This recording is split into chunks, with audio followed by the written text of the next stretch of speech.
ꯑꯩꯁꯦ ꯑꯉꯥꯡ ꯑꯣꯏꯔꯤꯀꯥꯟꯗꯒꯤ ꯅꯨꯄꯥꯗꯧꯅ ꯂꯩꯔꯛꯑꯦ ꯅꯨꯄꯤꯁꯨ ꯄꯨꯟꯕꯗꯤ ꯑꯗꯨꯝ ꯈꯔ ꯄꯨꯜꯂꯦ ꯑꯗꯨꯕꯨ ꯑꯩ ꯑꯗꯨꯝ ꯅꯨꯄꯥꯒꯩꯒ ꯁꯥꯟꯅꯔꯛꯑꯦ ꯑꯩꯁꯦ ꯁꯥꯏꯗ ꯂꯩꯔꯛꯑꯦ ꯑꯩꯅ ꯁꯥꯏꯗ ꯂꯩꯔꯤꯉꯩꯗ ꯑꯩꯁꯦ ꯈꯪꯍꯧꯗꯅ ꯅꯥꯔꯛꯄꯗꯒꯤ ꯌꯨꯝꯗ ꯂꯩ ꯃꯇꯝꯁꯦ ꯑꯩꯅ ꯀ꯭ꯂꯥꯁ 7 ꯀꯥꯔꯛꯄꯗꯅꯤ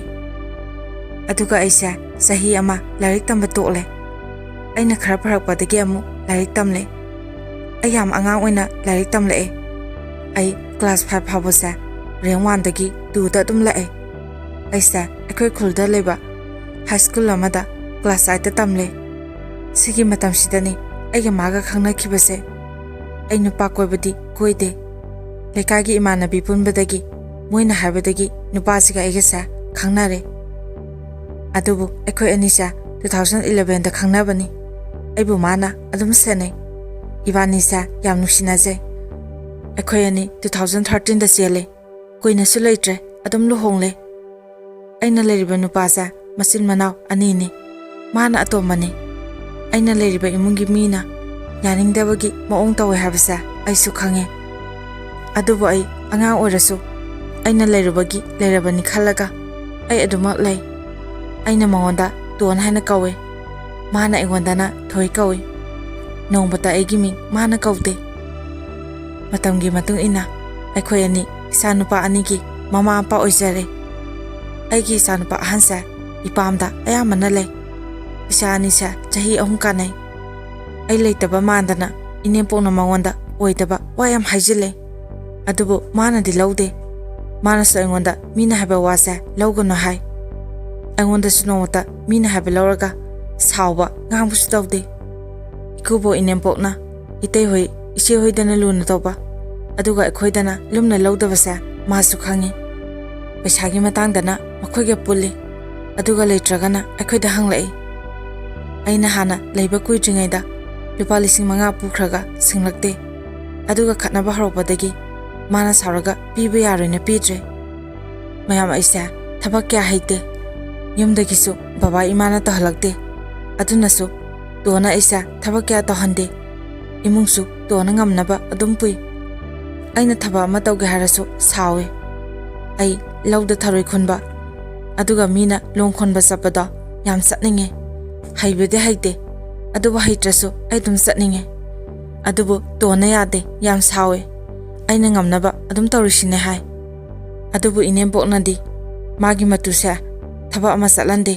ꯂꯧ ꯈꯥꯎꯕ ꯐꯪꯉꯤ ꯆꯠꯍꯟꯗꯦ ꯍꯥꯏꯗꯅ ꯉꯥꯡꯉꯦ ꯑꯗꯨꯕꯨ ꯑꯩ ꯇꯣꯟꯅ ꯌꯥꯗꯦꯅ ꯏꯅꯦꯝꯄꯣꯛꯇ ꯍꯥꯏ ꯊꯥ 4 ꯁꯨꯕꯗ ꯇꯣꯉꯥꯟ ꯄꯤꯖꯔꯦ ꯃꯇꯝꯁꯦ ꯅꯕꯦꯝꯕꯔꯒꯤ ꯗꯦꯠ 15 2020 ꯑꯩ ꯄꯣꯛꯄ ꯕꯕꯥꯒꯤ ꯃꯃꯥ ꯕꯕꯣꯛꯁꯦ ꯂꯩꯇ꯭ꯔꯦ ꯑꯗꯨꯒ ꯗꯤꯁꯦꯝꯕꯔꯒꯤ ꯗꯦꯠ 14ꯗ ꯁꯣꯔꯥꯠꯅꯤ ꯇꯣꯟꯗꯤ ꯃꯁꯥ ꯉꯝꯗꯦꯅ ꯆꯠꯂꯔꯣꯏ ꯑꯉꯥꯡ ꯑꯅꯤꯁꯤꯒ ꯃꯥꯒ ꯂꯩꯍꯧꯒꯦ ꯅꯪ ꯆꯠꯂꯣꯅ ꯍꯥꯏꯔꯛꯑꯦ ꯊꯕꯛ ꯐꯖꯅ ꯂꯣꯏꯕ ꯐꯥꯎ ꯌꯥꯎꯔꯛꯑꯣꯅ ꯑꯩꯉꯣꯟꯗ ꯍꯥꯏꯔꯛꯑꯦ ꯑꯩꯁꯨ ꯃꯥꯅ ꯍꯥꯏꯔꯕꯅꯤꯅ ꯊꯕꯛ ꯂꯣꯏꯔꯒ ꯍꯜꯂꯛꯑꯦ ꯑꯩꯅ ꯍꯜꯂꯛꯄꯗ ꯅꯨꯃꯤꯠ ꯇꯥꯗꯧꯔꯦ ꯃꯥꯅ ꯊꯕꯛ ꯄꯨꯝꯕꯁꯦ ꯂꯣꯏꯁꯤꯜꯂꯝꯃꯦ ꯆꯥꯛꯁꯨ ꯊꯣꯡꯂꯝꯂꯦ ꯑꯩꯅ ꯅꯁꯥ ꯉꯝꯗ꯭ꯔꯗꯤ ꯑꯗꯨꯝ ꯑꯩ ꯍꯜꯂꯒ ꯇꯧꯔꯁꯨ ꯌꯥꯕꯁꯤꯕꯨ ꯍꯥꯏ ꯃꯥꯅ ꯅꯪ ꯋꯥꯔꯅꯤꯅ ꯇꯧꯕꯅꯦꯅ ꯍꯥꯏ ꯅꯨꯃꯤꯠꯁꯤꯒꯤ ꯅꯨꯃꯤꯗꯥꯡꯗ ꯃꯥꯁꯦ ꯇꯨꯝꯕ ꯌꯥꯗꯦꯅ ꯐꯣꯟꯗ ꯒꯦꯝ ꯁꯥꯟꯅꯔꯒ ꯂꯩ ꯄꯨꯡ 12 ꯇꯥꯔꯝꯗꯥꯏꯗ ꯑꯩ ꯍꯧꯗꯣꯔꯛꯑꯦ ꯑꯩꯅ ꯃꯉꯣꯟꯗ ꯃꯤ ꯇꯨꯝꯕ ꯊꯨꯒꯥꯏꯅ ꯍꯥꯏ ꯃꯥꯅ ꯍꯥꯏꯔꯛꯑꯦ ꯅꯪ ꯀꯔꯤꯒꯨꯝꯕ ꯑꯩꯅ ꯂꯩꯈꯤꯗ꯭ꯔꯗꯤ ꯌꯨꯝꯁꯤꯗ ꯑꯉꯥꯡ ꯑꯅꯤꯁꯤꯒ ꯂꯩꯕ ꯉꯝꯂꯣꯏꯀꯣ ꯍꯥꯏꯔꯛꯑꯦ ꯑꯗꯨꯒ ꯑꯉꯥꯡ ꯑꯅꯤꯁꯦ ꯀꯝꯗꯧꯅ ꯁꯦꯝꯒꯅꯤꯁꯨ ꯍꯥꯏ ꯑꯩꯅ ꯇꯥꯅꯤꯡꯗꯦ ꯑꯗꯨꯃꯥꯏ ꯍꯥꯏꯅꯣ ꯍꯥꯏ ꯃꯥꯅ ꯑꯩꯅ ꯂꯩꯈꯤꯗ꯭ꯔꯗꯤ ꯑꯇꯣꯞꯄ ꯅꯨꯄꯥꯗ ꯌꯨꯝ ꯑꯃꯨꯛ ꯄꯥꯡꯒꯗ꯭ꯔꯥꯅ ꯍꯪꯉꯛꯑꯦ ꯑꯩꯅ ꯀꯩꯅꯣ ꯇꯥꯅꯤꯡꯗꯦ ꯅꯪꯅ ꯑꯇꯣꯞꯄ ꯅꯨꯄꯤ ꯊꯤꯒꯦ ꯍꯥꯏꯔꯗꯤ ꯊꯤꯔꯣ ꯑꯩ ꯀꯩꯝ ꯍꯥꯏꯔꯣꯏꯅ ꯍꯥꯏ ꯇꯣꯟꯅ ꯐꯥꯒꯤ ꯅꯠꯇꯦ ꯑꯩꯅ ꯍꯥꯏꯁꯦ ꯑꯩꯅ ꯇꯣꯟ ꯑꯩꯁꯦ ꯅꯪꯒꯤꯅꯦ ꯀꯅꯥꯝꯇꯒꯤ ꯑꯣꯏꯕ ꯌꯥꯔꯣꯏ ꯍꯥꯏ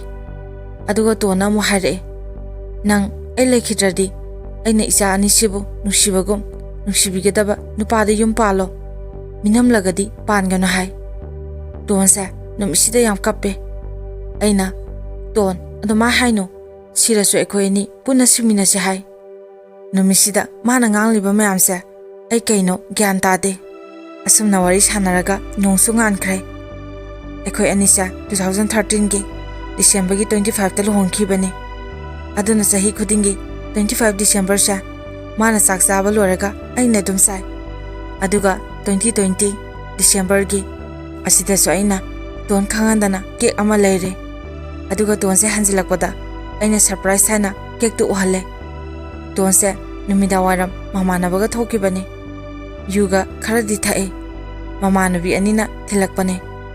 tona mamana ba ani do chakhinu kawe mamana ba ani changpada tona hai akhoi shaina aisa kyam nungsigena moida hai mamana ba ani duna so hade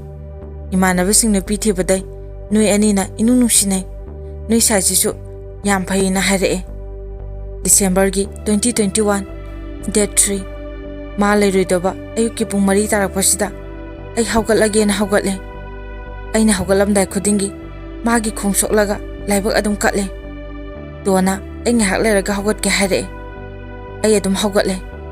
aina thabak khara losilaga leiringe matam sida aisa kada yamna changningba ma phawre matamda pungsu manga khara di hele aina changluba matamda mandi aina koba khumla khidre ai yam kapki aduga aina baba ima tonse kainom tawkhre haina kanna lawbadagi baba su changle baba na changlaga hare tomba nang siraba phare na hare tonse yumda tomba haina kawe ayam sauningki ai sidagi gyana dum ta khidre aina gyan tarakpadadi mi yamna tilamle ai hapam khangtana waki isanu pa tomba sidi gyan tadre hausi su dum engonda hangli mama baba di haina aina thabak sakhi hai wari sanage phone taw hai aina baba gi thaba mafam sa phone pa bi ya de haina khomme hausikna lan matamnina lan ngakpa chakhi na hai isani sina baba hanglapa khudingi ayam wai haipam su khangde isa sida aina nangi baba do leitre haina kamaina haiduino ai isani sa mi oinaba semge haina khale makhoidagi mateng laude anga anisa lairik tamhale ma leitaba tha phadringaida ikubona nataba wayam ngange inempoksu kem haide ai tasinadana leibe yardina lei aduba ai khamba ngamlaktre ma leitabagi maisa inem ikugi miot minai ai tha manga mu leiraga ipamda hale isa anisa puraga adubu makhoina kawbusu lakte adugi mahut pot lawru la o hare adudagi om pot lawre ayumda leire ai chahi hoji kuntaruk sure ai gi sahi matang sida mi gi minong maisa mayam khangli aina nauna lukhrabi obanina nangna thanta hingba ngamloi nating pangge haiduna usitabagum tarokpasu yawe adubu ai makhoina haibado adum phajana haibi nakhoigi nachena sanda aina oribase asumna oradi nakhoi kari khani nakhoina haiba asumna hairakladi nakhoi tumina legedra ai minok sauraba taibang pan asida isa anigi damak hingkini khale aigi warisa yamna dilai adubu khara khaktani aina ijaribase aina haijaningbadi imung amada isana pame nungsi haina purakliba atoba sagai amadigi lakpa nupidubu imung adugi mini khanba ngamdabase thadokpiu haijaningi haujiksu inem ikuna hana yengbiraktre makhoina mingonda hai aina ipamda leirisa atopa aromba lisa chapa yanabani haina mingonda hai ikubonasu nupa koiba khanglapadagi mathanda chakhibani haina hai aigi ipamse jinga khara naknai aduna hoji oriba situation asina ai relief camp da leijari aina roibada haijaningba wafamde ai isa nahawarasu isagi dama ai phatabali chat amata chatloi daton gi minungsi thauza ai ngasi phawa phangli khana hingjari kanamtagi aranba mieng changba ngamhaloi nupi oibising maru oina lukhrabi sing ekhoina isa singbu afavali chat isage asengba huma mamalna suduna mi amamam oinaba sinsi ekhoigi maramda phattaba ngangnariba sing ase maya kumhansi ekhoi aranba phattaba lambida khongkhak thangjingomse ekhoigi maramda mina phattaba chama lising ngangna sanu ekhoina da asumba afava lambida khong thangjinsi madudada ekhoina maipakpa soidana ngamgani